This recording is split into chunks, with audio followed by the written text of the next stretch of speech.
Welcome to Gold Silver Pros, where you'll learn the ins and outs of the gold and silver markets. Searching for the best precious metals deal? Our affiliates are of the utmost trust, quality, and highest customer service in the industry. Shop with our trusted partner, 𝙂𝙍𝙊𝙎. Access special deals on silver, gold, and platinum through our website or call 307-264-9441.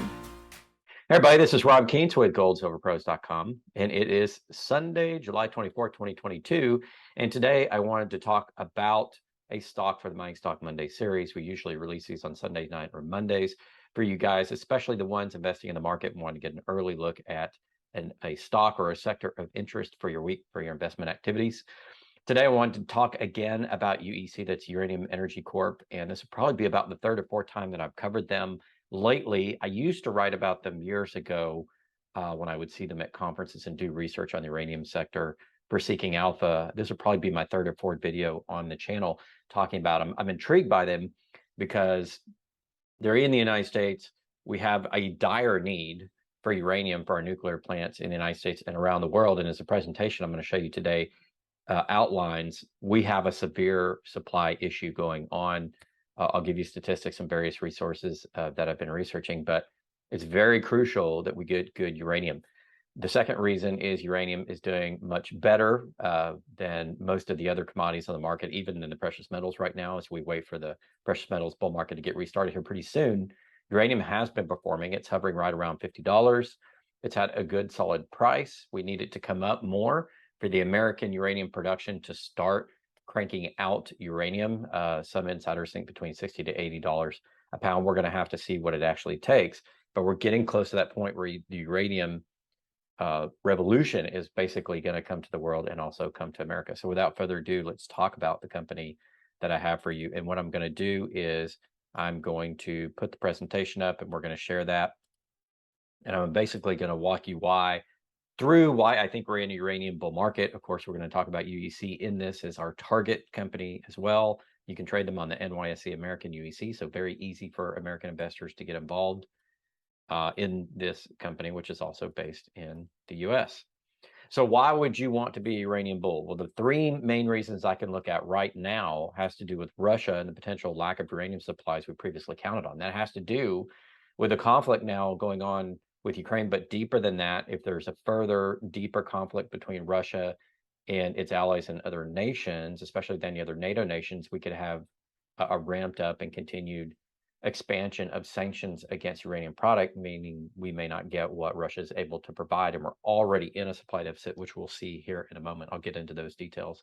The second major theme is ESG. So that's basically environmentalism and various forms of compliance that a lot of companies are expected to follow now because the governments in the states are issuing requirements. So uranium is carbon-free, has zero emission, and it fits within those policies around the globe.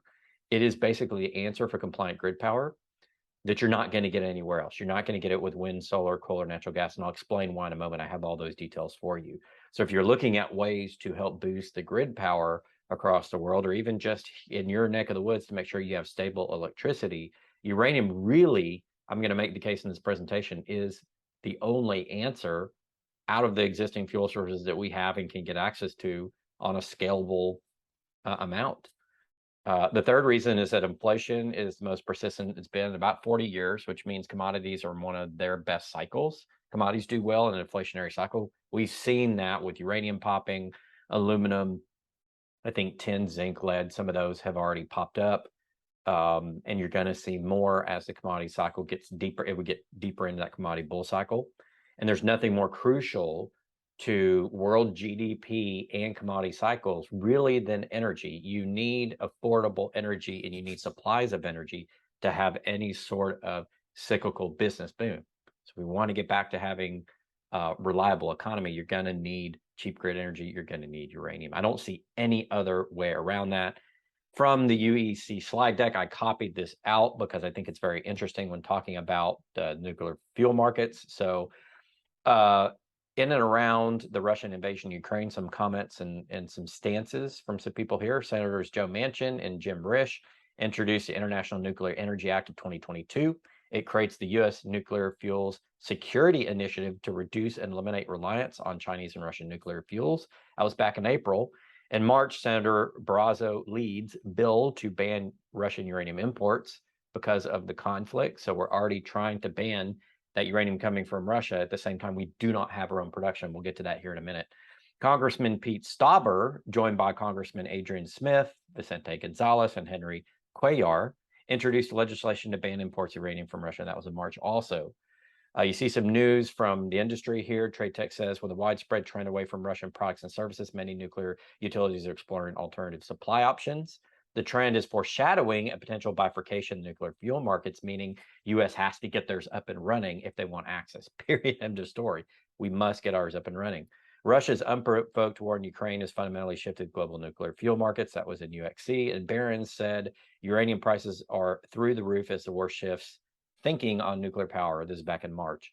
So about this time, March and April, as that conflict is really getting rolling and sides are being taken, there has been a move to get rid of Russian uranium and develop domestic or other alternative sources. UEC is a very big domestic source. We'll see that here in a moment.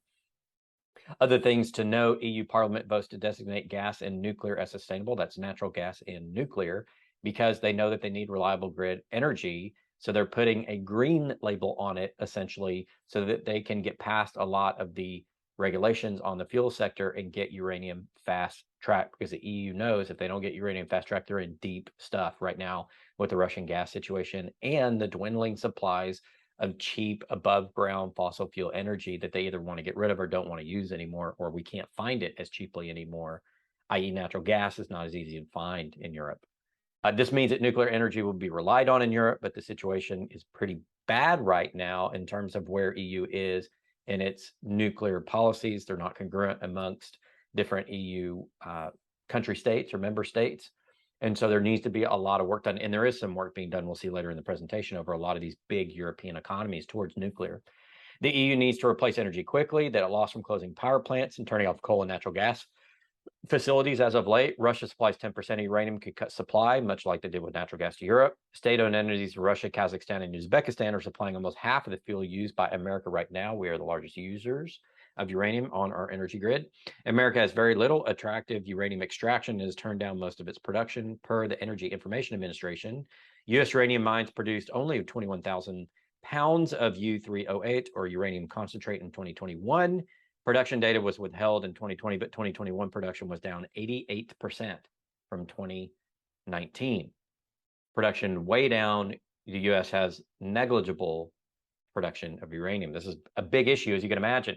Nuclear starts are, however, trending up, as I mentioned before. Finland has recently started up its first new reactor in over 40 years. The UK has announced plans to increase nuclear capacity from 7 gigawatts to 24 gigawatts by 2050. That's about a 3.5-fold increase in about 25, 26 years, 28 years. France using nuclear for 70% of its grid base already, and this is one of the ones that hasn't turned down a lot of its nuclear, is said that it's going to reverse existing reactor shutdowns while building another 6 new reactors by 2050. So they're going big. Germany, as you know, has shut down most of its nuclear reactors, but the economic ministry is considering extending the use of its 3 nuclear plants as public support for nuclear energy increases during the current fuel shortages and the prospect of a permanent cutoff of Russian gas. Russia is weighing its options here while working on agreements to export wheat and other food items. So Russia's not necessarily releasing the vice of energy power it has over Europe right now, although it's considering it. And the German economic ministry is saying maybe we can't turn off nuclear just yet, given the Russian situation. The Netherlands will build a minimum 2 new reactors in the coming years. Of course, the U.S. is trying to build more as well. That's some of the demand factors. Current reactors, new demand. You can see the world requirements on the black line here as it stretches up and has been stretched up since about 1985 and peaked at about 2000, 2005 and remained steady in that same range. You can see the United States here down in dark blue has this demand. I'm sorry, that's the current reactors and new demand. You have a lot of demand from East Germany, Namibia of all places, Kazakhstan. So supply and demand here on the chart expected to increase and doesn't look like it's going to decrease anytime soon. Why is nuclear the best answer? Well, a lot of countries have already recognized it. More than 130 have set targets for clean energy, the US by 2035 and China by 2060. That means they have to get off of most of their coal and natural gas by that time to make this work. If you're looking at what that legislation is, it cannot have a lot of any type of grid power powered by fossil fuels. They have to reduce it. Nuclear doesn't have like carbon emissions. Gas is fairly clean, but it has some, so you could use it in limited. What else are you going to use? We're going to get into wind and solar next. At most, experts suspect the fully built out and functioning, which is not here yet, solar and wind, could potentially meet 70% of world demand, but that's not taking into individual details and factors such as weather, visibility conditions, which may reduce the impact of solar power, seasonality of wind and solar, which changes at different times. So how do you do reliable grid power when that happens? You still need a backup baseload for peak demand in summer and winters. We saw in Texas, we've had brownouts for 2 years running, and a big case of where we had energy issues a couple of years ago during a freeze, and how the wind and solar were completely ineffective and offline at that time. Also, to note that the problem with wind is the wind farms take over 300 times the land area. That's 300 times, not 300% of 3 times, but I mean 300 times the land area to get the power from a single nuclear plant. So it is not at all space efficient. And in a world in which we have over 7 billion people trending to 8 billion, and we need land to grow food and to provide housing, I don't think you're going to cover the world with a bunch of solar panels right now. I'm sorry, wind farms. And then solar panels is 3 million solar panels to equal the power of a single nuclear reactor. So 3 million solar panels or 300 times the space for wind. Neither one of them adds up to solving the world grid power problem. Just in simple, how much space and how expensive is it to roll all this out? Nuclear is cheaper and it's smaller. In reality, renewable forms cannot supply the consistency and load of power that we get right now from the grid. And the choices are either going back to coal, as Germany has done temporarily until they figure out the nuclear situation and their gas situation with Russia, or natural gas, or implementing nuclear. What do you think they're going to do? Right now, we know that the US and NATO is not going to rely on Russian supplies of natural gas, coal, those types of things. So they're going to have to go nuclear. The NATO powers are going to have no choice, especially in Europe, of going nuclear, in the US as well. Nuclear power is critical US energy. Pulled another slide from the UEC deck. There's an all-time high in public support with Democrat and Republican voters, now both in favor of nuclear energy. I've seen polls that have said this. The Biden administration wants congressional approval, allowing the Department of Energy to purchase $4.3 billion worth of domestic uranium conversion and enrichment facilities, ends U.S. reliance on nuclear fuel from Russia, and support a U.S. supply chain for existing and new advanced reactors. The $1.5 billion strategic uranium reserve will be rolled into the new program. Just like we have an oil reserve, we would have a uranium energy reserve. They're seriously talking about this. There's a bipartisan infrastructure bill signed into law that provides another $6 billion nuclear credit program for qualifying nuclear plants. The U.S. has set a goal to reach 100% carbon pollution-free electricity by 2035. We know that China's 2060, and then you got a bunch of them in Europe as well. The largest source of carbon-free power generation is uranium, and there's virtually no U.S. uranium production, meaning anybody that can produce it in the United States should do well in terms of energy independence. However, we got supplies inefficient. Right now, mines only provide 74% of available demand for uranium around the world, suggesting a current supply crunch, and this is expected to continue at least through the end of the year per S&P Global Market Intelligence. So we have an existing supply crunch in uranium. We're not even talking about the new generation coming online that we talked about earlier in the presentation. The Financial Review states that the U.S.'s domestic uranium industry is limited to just one remaining commercial enrichment plant owned by Urenco in New Mexico. And the U.S. has the largest uranium demand in the world, and the reactors need to keep being fed. So that is a snapshot of what's going on in the U.S. Again, just emphasizing nuclear small, throwing this chart in here. One uranium pellet that's an inch, basically a square or volumetric inch, give or take, is equal to 17,000 foot of natural gas, 120 gallons of oil, or a ton of coal. Which is cheaper, which is more environmentally friendly, which is smaller footprint. That would be nuclear on all counts. So why UEC? Well, the first thing we do is look at the analysts. Good companies have analysts following them. Good resource extraction companies are the size of UEC. And right now, Haywood has a buy in them target price of $660, but it has some risks to it, as you see there. And they have H.C. Wainwright has $7.20. There is some risk in the sector due to what had been going on with governments, although that is all changing now, and that risk, that geopolitical risk, is ramping up the need for stable grid power, which is reducing the individual national political risk, and causing a change in thinking in a lot of Congresses and even a lot of ESG organizations and ESG initiatives of why they're green lighting uranium, especially in Europe. Specifically, UAC, why? Well, the company's unhedged and 100% owned. They're listed on NYSE American, easy for American investors to get to. They have a low cost in situ mining techniques, and situ is also more environmentally friendly and cheaper when it can be used. And UEC has the largest resource of fully permitted ISR projects in the US. So there you go. You want environmentally friendly, you want cheap, you want size of US resource, UEC has it. They're in safe jurisdictions. The production profile of the 6.5 million pounds of 𝙂𝙊𝙇𝙀 a year that they want to produce is on permitted installed capacity of Wyoming, South Texas, hub and spoke operations, where they have multiple deposits running into the hub, which does the on-site processing and ships it out. That's something that USC has been working to build over the last 10 years, and they've done that. They're financially strong. The company has $182 million of cash and liquid assets, no existing debt. And they own, as an asset on the balance sheet, 15 million shares of Uranium Royalty Corp, which is the only royalty corp in the world that helps uranium companies get started. So royalty companies do well, help in financing exploration and development. So as the world needs more uranium, you would expect more money to go into exploration and development. You would expect more money to go into the royalty model.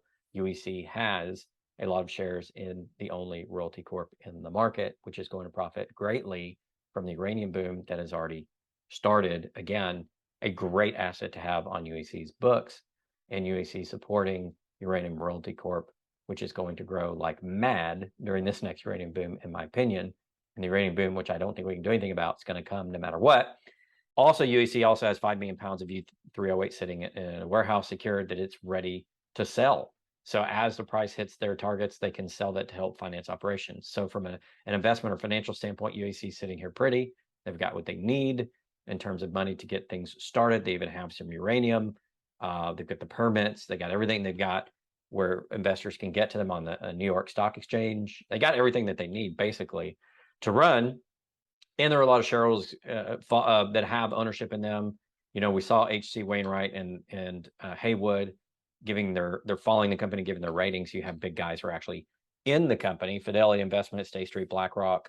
Also include UEC team, a lot of insider ownership in the stock, Vanguard Group, Fidelity, Northern Trust, UBS, CF Holdings, Sprott, of course, who's in the resource sector all over the place, believes in them. And I've talked to people who said Sprott's had a position in them for years, KCR Fund and Global X Management. So that is the presentation on UEC. It's on the New York Stock Exchange UEC. I think it's presentation also, more importantly, on the uranium bull market. It's already here. It's going strong. It's a part of what we need. We saw all the factors around why if America even wants to think about having energy independence, it's not just oil and natural gas. It also includes uranium and grid power. In fact, that is the most important power right now, especially when I sit here in Texas at 107-degree temps, and we're having rolling brownouts and the inability of our grid to expand and meet power requirements as people just move here like crazy and the population expands. And we're banning use of coal and natural gas to some extent. There has to be more uranium. It's the only other way. We know in Texas, the wind and solar farms didn't help during the big freeze. They don't have enough consistent capacity during the summer.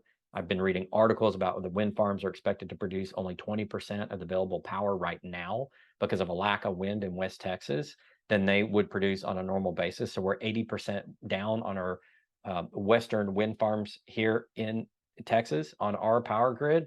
And so we have to make up for that in other ways. And that is burning coal.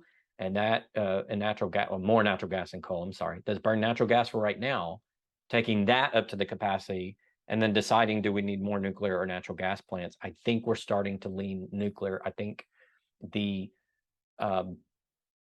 conversation around it and the climate around it is to bring nuclear back. It's much safer than it used to be. It's the cleanest and cheapest way to get grid power, and we need energy independence. UEC is just sitting there in Texas and Wyoming, great projects, sitting there with a boatload of cash, great support.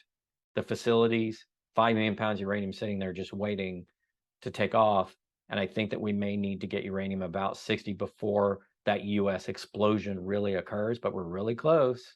We got really close there and we're sitting just under that. And I think as uranium continues to be more important and as the geopolitical situation over in Ukraine and Eastern Europe is making abundantly clear, we are going to have to expand uranium production and uranium fuels available to the market so that we can all have power, especially as the world economic situation gets so dire. We don't want to also be in an energy situation. We need to support the uranium market. UEC has always been one of those companies I've followed. I think it's an easy no-brainer target. I've seen them at conferences dating back to 2018 when I started going to them. I'm familiar with the company. There's always risk in investing in a company, so do your own research, please. I'm not your financial advisor, but this is a target that I'm seriously looking at. All right, thank you guys so much. This has been our Mining Stock Monday for the week. The target has been UEC, Uranium Energy Corporation, and the subject has been uranium and why that is so just completely important to U.S. energy independence and to our grid power situation, especially us in Texas. We desperately need more gigawatts for all the people flooding into our state and our inability of our grid to expand. And nuclear is the only way we're ever going to get it. 100%. I'm 100% by nuclear because I know it's the only way we'll get it in Texas. I think it's the only way they're going to get it in the rest of the U.S. realistically, and also in Europe. And that's becoming a much, much bigger story that I think is going to have a lot of ramifications that's going to positively affect a lot of investments in the uranium space and the reactor space and in the nuclear space overall. All right, that's going to do it for today. Thank you guys for stopping by the channel. We'll have normal content, including Tuesday night live stream. You guys are going to want to pay attention to this one. I've got some outstanding new data for you about the economic situation, and we've got a really good interview coming up for later in the week as well. I'm bringing a guy back you guys like a lot, and you do not want to miss that one. All right, we'll talk to you next time. This is Rob Keens of Gold Silver Pros.